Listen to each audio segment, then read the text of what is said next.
तो दोस्तों स्वागत है आपका मेरे YouTube चैनल विजय PCS अकेडमी में। आज मैं आपको पढ़ाऊंगा उत्तराखंड के इतिहास में आधुनिक काल को, जिसमें मैं आपको स्वतंत्रता आंदोलन के बारे में बताऊंगा। इससे पहले मैंने 2 टॉपिक कवर करे हैं, जिसमें प्राऐतिहासिक काल और आद्य ऐतिहासिक काल है। ये दोनों टॉपिक उस दिन ख़त्म हो गए थे। इसके बाद मैं आज आधुनिक काल को पढ़ाऊँगा, जिसमें आज मैं स्वतंत्रता आंदोलन के बारे में बताऊँगा। और ये टॉपिक है ऐतिहासिक काल। इसके बारे में मैं आपको तीसरी वीडियो में बताऊँगा, जिसमें मैं इन 5 राजवंशों के बारे में चर्चा करूँगा। तो आज हम शुरू करते हैं आधुनिक काल, जिसमें हम स्वतंत्रता आंदोलन के बारे में पढ़ेंगे। तो दोस्तों, जो प्रथम स्वतंत्रता आंदोलन है 1857 की क्रांति, तो पहले हम इसको जान लेते हैं कि यह 1857 की घटना क्या है और यह क्यों हुई। तो सबसे पहले हम 1857 की क्रांति का विद्रोह का कारण देख लेते हैं।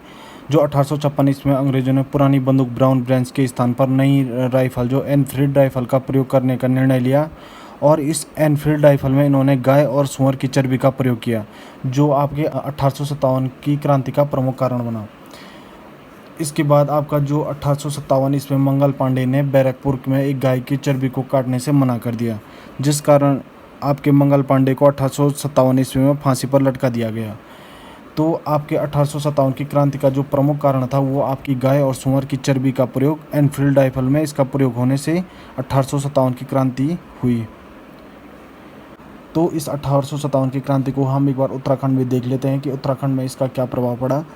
दोस्तों, तो उत्तराखंड में स्वतंत्रता आंदोलन में जो 1857 की क्रांति है, उसमें उत्तराखंड के प्रभाव को अब हम देखते हैं। तो जो 1857 की क्रांति है, उसमें उत्तराखंड का प्रभाव काफ़ी कम देखने को मिला, क्योंकि यहाँ पे इसके जो 4 कारण हैं, इनकी वजह से यहाँ पे उत्तराखंड में 1857 की क्रांति का प्रभाव देखने को कम मिला। इसमें सबसे पहला कारण आपका है कि जो अन्यायपूर्ण गोरखा शासन था, उनकी अपेक्षा यहाँ के लोगों को अंग्रेज़ों का शासन काफ़ी सुधारपूर्वक लग रहा था। दूसरा इसका कारण है कि यहाँ पे कुमाऊं कमिश्नर रैमजे का काफ़ी कुशल और उदार शासक था। जिस टाइम 1857 की क्रांति होती है, उस टाइम यहाँ पे रैमजे का टाइम पीरियड चल रहा होता है, जिस कारण ये काफ़ी कुशल और उदार व्यक्ति थे, जिस कारण यहाँ के लोगों ने इनका विरोध नहीं किया और 1857 की क्रांति का यहाँ पे कोई भी असर देखने को नहीं मिला।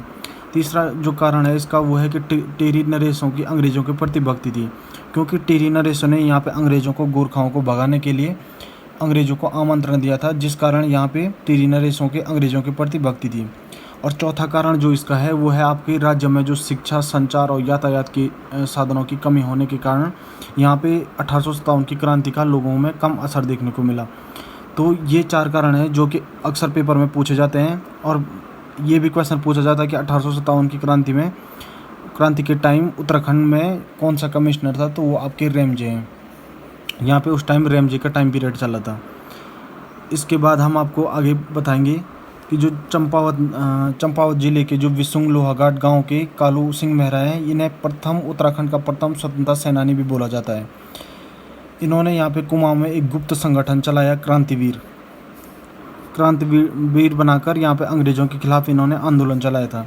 तो जो कालू सिंह मेहरा है, इन पे क्वेश्चन ये पूछा जाता है कि उत्तराखंड के प्रथम स्वतंत्रता सेनानी कौन है, तो ये आपके कालू मेहरा हैं। इसके बाद यहाँ पे छोटे छोटे जो जैसे अल्मोड़ा अखबारी डिबेटिंग क्लब की स्थापना की गई, जो उत्तराखंड में राजनीतिक चेतना का विस्तार करने के लिए इनकी स्थापना की गई। तो सबसे पहले इसमें 1857 ईस्वी में डिबेटिंग क्लब की स्थापना की जाती है। इस डिबेटिंग क्लब द्वारा 1871 ईस्वी में अल्मोड़ा अखबार का प्रकाशन किया जाता है, जो राज्य में राजनीतिक चेतना का विस्तार करने के लिए जाना जाता है। तो सबसे पहले जो अखबार यहाँ पे 1871 ईस्वी में डिबेटिंग क्लब द्वारा छपा जाता है, वो आपका अल्मोड़ा अखबार है। इसके बाद आपका 1886 ईस्वी में कलकत्ता में हुए कांग्रेस के दूसरे सम्मेलन में कुमाऊं क्षेत्र के ज्वालादत्त जोशी सहित 2 अन्य नेताओं ने भाग लिया। ये मैंने यहाँ पे इसलिए लिखा है क्योंकि ये अक्सर पेपर में पूछा जाता है कि 1886 में जो कांग्रेस का दूसरा सम्मेलन होता है, उसमें उत्तराखंड से कौन व्यक्ति थे, तो ये आपके ज्वालादत्त जोशी हैं। तो दोस्तों, इसके बाद है कि आपका हैप्पी क्लब। क्वेश्चन ये पूछा जाता है कि हैप्पी क्लब की स्थापना कब हुई और इसकी स्थापना क्यों की गई। तो हैप्पी क्लब की स्थापना 1903 ईस्वी में हुई, जो कि राज्य में राजनीतिक चेतना का विस्तार करने के लिए इसकी स्थापना की गई। तो राज्य में राजनीतिक चेतना का विस्तार करने के लिए 1903 ईस्वी में हैप्पी क्लब की स्थापना की गई। तो दोस्तों, इसके बाद आता है आपका अल्मोड़ा कांग्रेस। जो अल्मोड़ा कांग्रेस है उसकी स्थापना 1912 ईस्वी में राजनीतिक चेतना का प्रसार तथा आंदोलन को संगठित ढंग से चलाने के लिए इसकी स्थापना की गई। क्वेश्चन ये पूछा जाएगा यहाँ पे कि अल्मोड़ा कांग्रेस की स्थापना कब की गई, तो ये आपका 1912 ईस्वी में इसकी स्थापना की गई और इसकी स्थापना राजनीतिक चेतना का प्रसार करने के लिए किया गया। दूसरा ये है कि तिलक और बेसेंट द्वारा 1914 ईस्वी में शुरू किए गए होम रूल लीग आंदोलन की शुरुआत की गई, जिससे प्रेरित होकर उत्तराखंड में विक्टर मोहन जोशी, बद्रीधर पांडे और चिरंजी लाल तथा हेमचंद्र ने मिलकर राज्य में होम रूल लीग की स्थापना की। तो यहाँ पे मैंने थोड़ा ये बॉक्स में नोट्स करके आप लिख देना कि 1916 ईस्वी में गांधी जी आपके देहरादून में पहुँचे थे। तो यहाँ पे इन 3 टॉपिकों को देख लेना आप कि जो 1814 ईस्वी में राज्य में तिलक और बेसेंट से प्रभावित होकर राज्य में विक्टर मोहन जोशी, बद्रीदत्त पांडे, चिरंजी लाल और हेमचंद्र ने राज्य में होम रूल लीग आंदोलन की शुरुआत की। इसके बाद आता है आपका कुमाऊं परिषद। तो राज्य में सामाजिक, आर्थिक, राजनीतिक तथा शैक्षणिक समस्याओं का विचार करने के लिए गोविंद बल्लभ पंत और हरगोविंद पंत और बद्रीदत्त पांडे ने 1916 में कुमाऊं परिषद का गठन किया। यहाँ पे 3-4 क्वेश्चन इस प्रकार बनते हैं। सबसे पहले क्वेश्चन ये बनता है कि कुमाऊं परिषद की स्थापना किसने की, तो ये आपका गोविंद बल्लभ पंत, हरगोविंद पंत और बद्रीदत्त पांडे ने की। दूसरा ये पूछा जाएगा यहाँ पे कि कुमाऊं परिषद की स्थापना कब की गई, तो ये आपका 1916 ईस्वी में इसकी स्थापना की गई। तीसरा यह है कि जो 1926 ईस्वी में इसका विलय आपका कांग्रेस में हो गया था। तो जो कुमाऊं परिषद है उसकी स्थापना 1916 में हुई तथा इसको 1926 ईस्वी में इसका विलय कांग्रेस में हो गया। इसके बाद 1918 में गढ़वाल कांग्रेस कमेटी का गठन हुआ। तो क्वेश्चन यहाँ पे ये पूछा जाएगा कि गढ़वाल कांग्रेस कमेटी का गठन किसने किया, तो ये आपका बैरिस्टर मुकुंदी लाल तथा अनुसुईया प्रसाद बहुगुणा ने के प्रयासों से 1918 में आपका गढ़वाल कांग्रेस कमेटी का गठन किया गया। तो दोस्तों मैं जो भी ये बता रहा हूँ ये सब उत्तराखंड में 1857 की क्रांति के बाद राजनीतिक चेतना का विस्तार करने के लिए इन सब की स्थापना की गई। दोस्तों तो इसके बाद जो आता है आपका वो है ब्रिटिश गढ़वाल में पहला जो राजनीतिक सम्मेलन है वो कब होता है, तो वो आपका 1930 ईस्वी में दुगड्डा में होता है। तो क्वेश्चन ऐसा पूछा जाता है कि पहला राजनीतिक सम्मेलन कब किया गया ब्रिटिश गढ़वाल में, तो ये आपका 1930 ईस्वी में दुगड्डा में किया गया। यहाँ पे मैंने थोड़ा ये नोट करके लिखा हुआ है कि दुगड्डा में आंदोलन की रूपरेखा स्वतंत्रता सेनानी पंडित धनीराम के राष्ट्रीय होटल में तय की जाती है।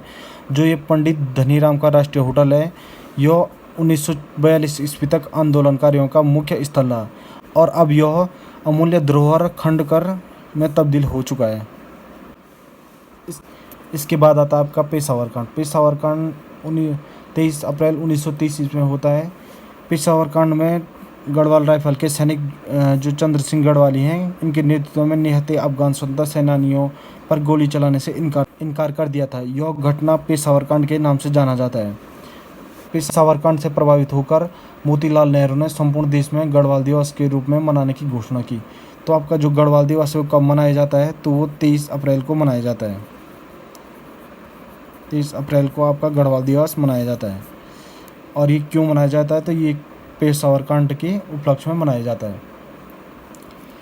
इसके बाद आता है आपका इसके बाद आता है आपका भारत छोड़ो आंदोलन जो कि 1942 ईस्वी में घटित होता है और इसका प्रभाव उत्तराखंड में 1942 ईस्वी को जगह जगह पर प्रदर्शन किए गए और अल्मोड़ा में भी पुलिस ने आंदोलनकारियों पर गोलियां चलवा दी, जिस कारण यहाँ पे हीरामणि, हरिकृष्ण, बद्रीदत्त पांडे और कांडपाल जी शहीद हो गए।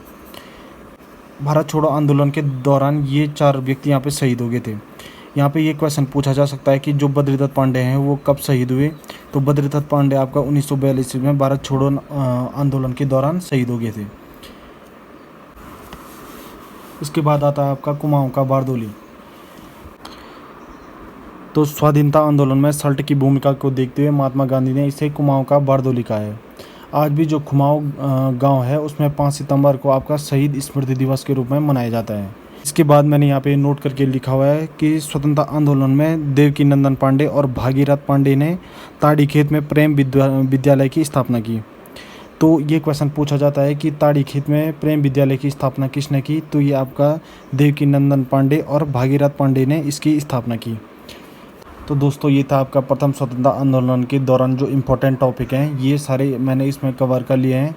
तो आगे मैं आपको गोरखा शासन पढ़ाऊँगा, इसकी जो दूसरी वीडियो आएगी, और उसके बाद मैं आपको कत्यूरी राजवंश और कुनिंद राजवंश है उसके बारे में आपको बताऊँगा।